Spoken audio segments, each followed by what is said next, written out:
À quoi servent les étudiants en art? Salut à tous. Alors je suis ravie de vous retrouver malgré le fait que j'ai recommencé cette vidéo au moins 10 fois. Alors aujourd'hui, je voulais discuter avec toi de à quoi servent les étudiants en art. C'est vrai que c'est une question un peu provocatrice, mais au fond, elle est plutôt légitime d'ailleurs qu'on soit étudiant en art ou qu'on soit pas du tout de ce milieu-là. Au fur et à mesure des années, il y a de plus en plus d'étudiants en école d'art et puis surtout en fac d'art. Bien sûr, il n'y a pas de sélection. Après, si tu veux aller en fac d'art, sur quels critères tu te baserais? C'est pas très cohérent. Et puis en plus, plus ça va, moins il y a d'emplois dans ces filières parce que les emplois publics, il y en a de moins en moins. On supprime des places pour les concours. Et puis, il y a beaucoup de monde qui veut travailler dans les secteurs culturels. Bien sûr, il n'y a pas assez de place pour tout le monde. Et en plus, la plupart de ces personnes qui sortent des facs d'art ou des écoles d'art veulent devenir enseignants, chercheurs à différents degrés pour l'école. Sauf que, évidemment, avec des perspectives professionnelles aussi restreintes, il y a beaucoup de déçus au bout du compte. Donc si je regarde un peu par là, c'est que je regarde mon iPad. Donc ne t'étonne pas. Alors depuis les années 80, depuis que le chômage est arrivé à augmenter massivement, on nous martèle que les études sont là pour nous mener à un métier. Et finalement, c'est une idée assez récente si on y réfléchit. Parce que c'est difficile, c'est une promesse qui est impossible à tenir parce que le marché du travail évolue énormément, très très vite. On ne sait pas dans 5 ans quel va être le métier que les personnes vont pouvoir exercer. Typiquement, si tu veux mon exemple, moi j'ai fait des études de médiation culturelle. Et il y a 10 ans, quand j'ai commencé mon double cursus à la fac et à l'université, à la fac et en école d'art, il y avait pas mal d'emplois là-dedans, sauf qu'aujourd'hui, déjà les emplois publics, comme je te dis, il y en a pas beaucoup. Et puis tous les emplois, toutes les possibilités d'emploi ont été transformées en service civique, donc c'est une belle arnaque d'ailleurs, le service civique, c'est des jeunes qu'on paye pas cher pour travailler et finalement tous ces emplois-là sont pourvus et il n'y a plus tellement de place pour des gens qui auraient fait comme moi des études pour faire visiter des monuments, pour travailler dans tout ce qui est patrimoine, tout ce qui est événementiel aussi, musée. Il n'y a plus tellement de place pour des gens comme moi, donc c'est pour te dire à quel point le marché du travail est en perpétuelle évolution. Et c'est pareil pour ceux qui font un métier technique, par exemple. Quand on apprend une technique, si on apprend à faire un métier manuel ou si on apprend des logiciels, par exemple, au cours de son cursus, alors c'est l'exemple le plus facile, mais c'est quand même vrai, il se peut que la façon dont on est appris ne soit plus valable quand on aura fini nos études. Et puis, c'est vrai que les profs qui ont connu uniquement le système scolaire, en règle générale, ne sont pas les personnes les plus adaptées pour nous apprendre ce qui est utile en entreprise. Et c'est obligé parce que à ce moment-là, il faudrait que ce soit des professionnels directement qui nous fassent des cours. Et les profs, on le verra plus tard, mais leur rôle, c'est un peu autre chose que ça. Et quand on réfléchit à l'histoire, les études autrefois étaient réservées plutôt à une élite pour former des beaux esprits. Donc on était plutôt dans une perspective de se cultiver, d'acquérir une éducation. Les aristocrates par exemple, les gens bien nés. Et on n'était pas du tout dans une perspective une perspective concrète, un rapport concret entre les études et le travail. Et je pense qu'on se méprend complètement en croyant que en faisant des études, on va on va avoir un métier concret, puisque le rôle des études, c'est justement de nous former globalement pour pouvoir ensuite travailler et être capable de mobiliser les ressources intellectuelles pour apprendre plus rapidement, pour savoir comment apprendre, pour savoir sélectionner l'information, pour pouvoir raisonner, être capable de résoudre des problèmes, et puis tout un tas de compétences aussi de savoir-être qui peuvent être utiles dans une multitude de situations. Alors on nous oppose souvent l'idée selon laquelle la postière n'a pas besoin d'avoir lu La Princesse de Clèves pour faire son métier. Certes, mais d'un autre côté, si on réfléchit à l'inverse, si on apprenait que au cours de son parcours scolaire comment timbrer des enveloppes, comment se servir d'un logiciel, je sais pas, pour imprimer des timbres ou quoi, on serait pas forcément hyper préparé à la vie en général. Et justement, le rôle de l'école, c'est pas seulement de nous préparer à un métier, c'est aussi de nous éveiller en tant que citoyens, de nous apprendre à raisonner, nous apprendre à réfléchir par nous-mêmes, à savoir trier l'information, et ça peut nous aider dans tous les domaines de notre vie pour gérer notre vie citoyenne, pour voter, pour recevoir l'information des journaux, de la télé, pour penser par nous-mêmes, pour agir, bien se comporter vis-à-vis des autres. Et puis surtout, c'est la diversité des enseignements aussi qui permet de pouvoir travailler dans différents secteurs et de pouvoir se reconvertir. On imagine bien que si quelqu'un a appris un seul métier précis dans sa vie, si jamais, par exemple, un ouvrier d'usine qui aurait appris seulement à visser des boulons, on pense tout de suite à Charlie Chaplin dans les temps modernes. Et ben, si son usine ferme, ce qui est le cas de beaucoup d'usines, beaucoup d'entreprises sur le marché du travail actuellement, et ben, qu'est-ce qu'il va faire? Dans quoi il va pouvoir se reconvertir? Comment il va faire, ne serait-ce qu'une lettre de motivation et un CV pour pouvoir retrouver un autre emploi? Voilà. C'est une question globale, en fait. On forme pas seulement des travailleurs, on forme surtout des personnes qui réfléchissent, des personnes qui sont différentes des animaux, qui ont un cerveau. Alors beaucoup de gens pensent qu'à l'école on méprise les matières techniques, et c'est vrai qu'on a vu pendant de nombreuses années les CAP par exemple, les métiers artisanaux comme des voies de garage, ce qui est selon moi une très mauvaise chose, parce que c'est pas parce que on est artisan qu'on est idiot. Justement, ça va dans la même idée. L'école méprise les enseignements techniques, les enseignements manuels, parce que ils sont soumis à beaucoup de mutations et parce que le monde du travail change. Donc la vidéo que je vous fais, elle est inspirée d'un article du blog Hyperbait, et donc c'est un prof d'art qui a écrit et qui disait que lui, il avait été formé à la retouche photo, mais vous savez, sur argentique. Et finalement, il s'est retrouvé à la fin de ses études en train de, donc ça consistait à gratter les négatifs pour ceux qui sont pas, qui connaissent pas.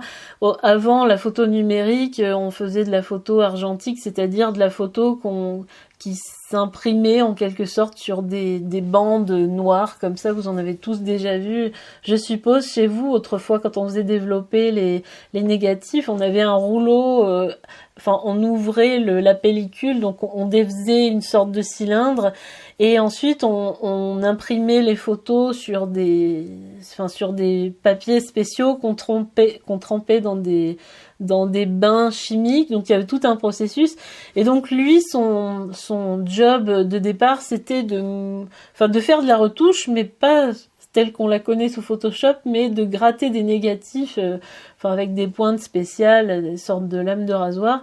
Et finalement, c'est un métier qui a totalement disparu quand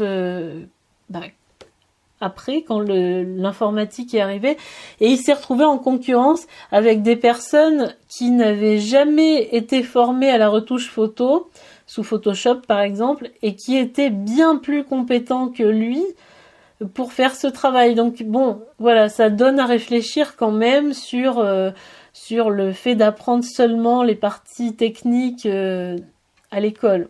L'école, en nous apprenant à lire, à écrire, à penser dans l'abstraction, nous donne une certaine liberté intellectuelle. Par exemple, pour voter, par exemple, pour penser par nous-mêmes, pour réfléchir. Et par exemple, en prison, la prison, ça consiste à priver l'individu de ses mouvements, d'entraver son corps. Et ceux qui s'en sortent le mieux, c'est pas les brutes, c'est pas ceux qui sont dans le physique, dans l'affrontement. Ceux-ci, ils s'en sortent pas très bien. C'est plutôt les intellectuels, ceux qui aiment lire et écrire, ceux qui sont capables de sortir de leur corps pour vivre dans l'abstraction. Par exemple, moi j'avais lu aussi le livre de Vincent Humbert, Je vous demande le droit de mourir. J'avais beaucoup apprécié. Un moment, il y a un passage où il y a une autre personne handicapée comme lui, paralysée, qui lui écrit une lettre et lui dit qu'il a trouvé sa liberté. Il n'a pas demandé à mourir, lui. Il a trouvé sa liberté dans l'esprit, dans le spirituel, dans la méditation. Il est passé dans une autre dimension. Donc c'est un peu l'idée selon laquelle l'école, c'est le début de tout ça. On peut faire beaucoup de reproches à l'école, mais l'école, c'est quand même ce qui nous apprend à être libre, à penser par nous-mêmes, à ne pas se soumettre entièrement à quelqu'un. Par exemple, dans les pays musulmans, la femme, on la maintient dans l'ignorance en la privant d'éducation. Donc c'est bien le signe que l'école nous apprend à nous exprimer, à penser par nous-mêmes et à nous affirmer et à trouver une certaine liberté à travers notre cerveau. Évidemment, les étudiants en art ne deviennent pas tous artistes, et quelque part, heureusement, mais ils ne restent pas pour autant au chômage. Ils deviennent designers, ils travaillent dans la communication, dans la décoration, dans les métiers d'art, dans l'enseignement aussi, il y a quand même des emplois, et dans les arts du spectacle. C'est des secteurs qui embauchent quand même pour ceux qui veulent devenir salariés, il y a quand même des possibilités. Et par exemple, dans les écoles d'art publiques, enfin les beaux-arts, l'université. Alors moi, c'est quelque chose que je reprochais un peu, c'est le fait qu'il n'y ait pas beaucoup de stages, qu'il n'y ait pas beaucoup d'immersion dans les entreprises, et que du coup, on se rende pas forcément compte de ce qui se fait, quelles sont les exigences du monde du travail. Mais d'un autre côté, ça nous laisse quand même une certaine place pour développer notre pensée artistique, on dirait notre propre langage. Et c'est quand on est soumis directement au marché du travail, on est quand même modelé, on n'a pas beaucoup d'espace mental pour imaginer son propre langage plastique. Par exemple, je sais que en Allemagne, les étudiants commencent par des métiers technique. Par exemple, celui qui veut devenir architecte, il sera d'abord, menuisier, charpentier ou maçon. S'ils ont les capacités, après, ils peuvent évoluer vers des métiers d'architecte. Mais c'est vrai que quand on est en permanence baigné dans le monde de l'entreprise, surtout jeune, on n'a pas beaucoup de temps et de place pour forger sa propre pensée, réécrire sa propre histoire de l'art finalement, et trouver son langage plastique par soi-même. Quand on observe les étudiants en école d'art et en fac d'art, on se rend compte que ceux qui réussissent le mieux, c'est ceux qui ont un projet et qui s'y accrochent, qui sont allés en école d'art avec une idée précise de ce qu'ils voulaient faire. Et finalement, ceux qui ratent, ceux qui n'arrivent pas au bout de leur projet, on trouve que c'est une perte de temps, mais est-ce que c'en est vraiment une ? Est-ce que quand on est jeune, on peut pas prendre quelques mois, quelques années pour savoir qu'on veut faire. Moi personnellement, avant mes études d'art, j'ai fait 1 an à l'université où j'ai étudié l'histoire. Et c'est une année au cours de laquelle j'ai appris énormément de choses. C'est aussi en se confrontant à des choses qui ne plaisent pas c'est en se confrontant, en faisant une expérience personnelle qu'on arrive à savoir si une chose nous plaît ou pas. Donc, moi, personnellement, je pense qu'il vaut mieux expérimenter qu'attendre sans savoir. On dit que c'est une perte de temps, oui, peut-être, mais dans la vie, on a assez de temps pour faire des choses ennuyeuses, assez de temps pour faire des choses qui vont pas nous plaire, assez de temps pour être salarié. Et si on ne fait pas ces expériences quand on est jeune, alors quand est-ce qu'on va les faire? On les fera quand on fera sa crise de la quarantaine et qu'on en verra tout péter. Mais voilà, après, moi je pense que quand on est jeune, on doit se laisser le temps de faire ses propres expériences. C'est le même cas pour ceux qui font des années sabbatiques, par exemple. C'est des années où peut-être que au niveau des points retraite, on va rien valider pour le futur, mais on est quand même dans une démarche où on se cherche. Et de toute façon, on peut pas trouver des études qui vont nous plaire du premier coup, comme ça, en claquant des doigts. Et si c'est votre cas, tant mieux pour vous. Mais moi, ça a été assez chaotique et je crois qu'on est tous un peu perdus quand on a 18 ans, qu'on quitte le lycée et qu'on sait pas du tout quoi faire. C'est vrai que c'est un choix assez difficile quand même. Alors on dit quand même, c'est pas bien des jeunes de leur donner des rêves de devenir artiste, philosophe, écrivain, parce que comme tu l'as compris, ce qu'on est en train de dire, à quoi servent les étudiants en art, c'est à quoi servent en gros les étudiants en sciences humaines. C'est une sorte de Pâques que beaucoup considèrent comme inutile, comme futurs chômeurs. Mais est-ce qu'on doit s'interdire de rêver pour se conformer à une existence frustrante? Est-ce qu'on doit rêver seulement de devenir employé de bureau? Est-ce qu'on est obligé d'étudier simplement les choses qu'on doit acquérir pour pratiquer son travail?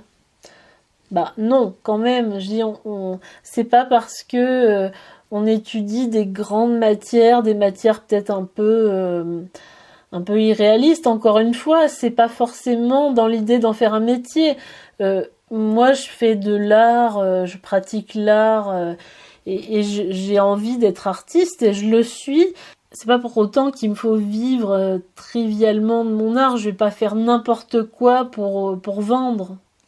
Et puis les universités, les profs, n'ont jamais promis aux étudiants qui sont en licence, en master, en cagne-hipocagne, aux beaux-arts, qu'ils auraient un métier derrière leurs études. Personne n'a rien promis à personne, parce que avoir un métier exactement en rapport avec ses études, déjà le facteur chance est hyper important. Et en plus, il faut avoir de la volonté, il faut avoir un projet, comme on disait tout à l'heure. C'est pas du tout...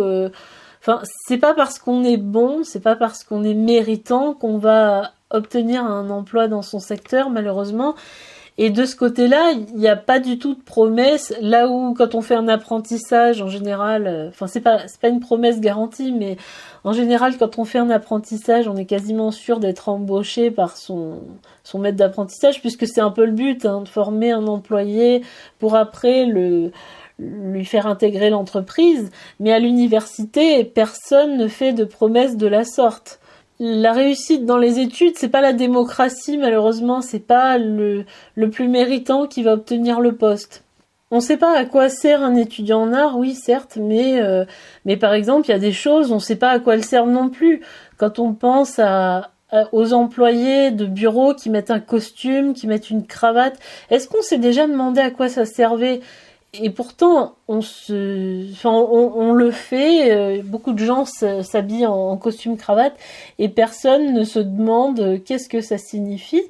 On pourrait se dire quand même que si les écoles d'art, si les étudiants en art continuent à exister, c'est que ces personnes-là ont un rôle dans la société, tout comme des choses qui ont perduré à travers l'histoire. Si on croit à l'histoire de l'évolution, tout ce qui était inutile a disparu. Donc si les écoles d'art et les facs d'art existent, et qu'elles existent depuis toujours, c'est qu'elles forment des individus qui ont un rôle dans la société. La création artistique, elle existe depuis 30 000 ans, depuis avant l'agriculture qui a généré l'argent, le travail rémunéré, la consommation, le salariat. Et c'est une pratique qui n'a pas disparu malgré toutes ces nouvelles choses qui sont arrivées.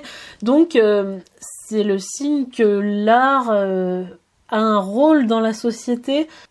Et à contrario, on pourrait se demander, est-ce que tous ceux qui font des études scientifiques ont un poste utile ?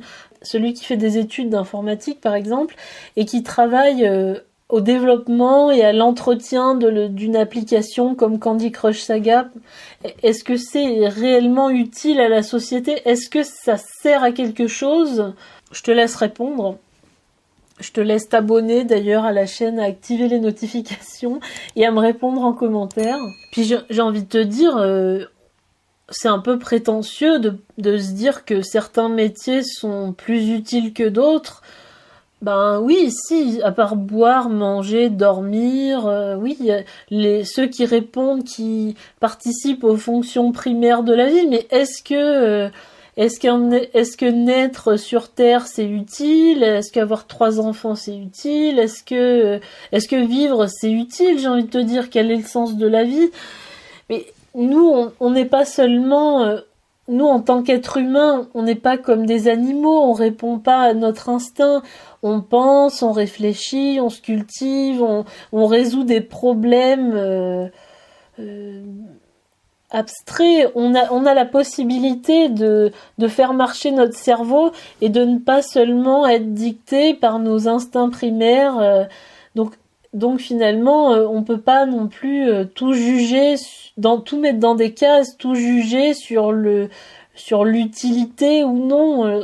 On n'est pas des êtres aussi rationnels, et finalement intellectualiser tout, mettre l'art au même plan que toutes les choses utiles ou inutiles, c'est quelque part émettre un jugement qui nous appartient pas. Est-ce que cette vidéo est utile ? Ça dépend pour qui. Est-ce que se divertir c'est utile ? Est-ce que ma vie est utile ? Je sais pas, en fin de compte. Notre vie sur Terre n'est pas entièrement vouée à l'utilité, heureusement, j'ai envie de te dire, parce que sinon on serait des animaux, sinon on serait des tubes digestifs, des consommateurs, et c'est pas le cas, voilà.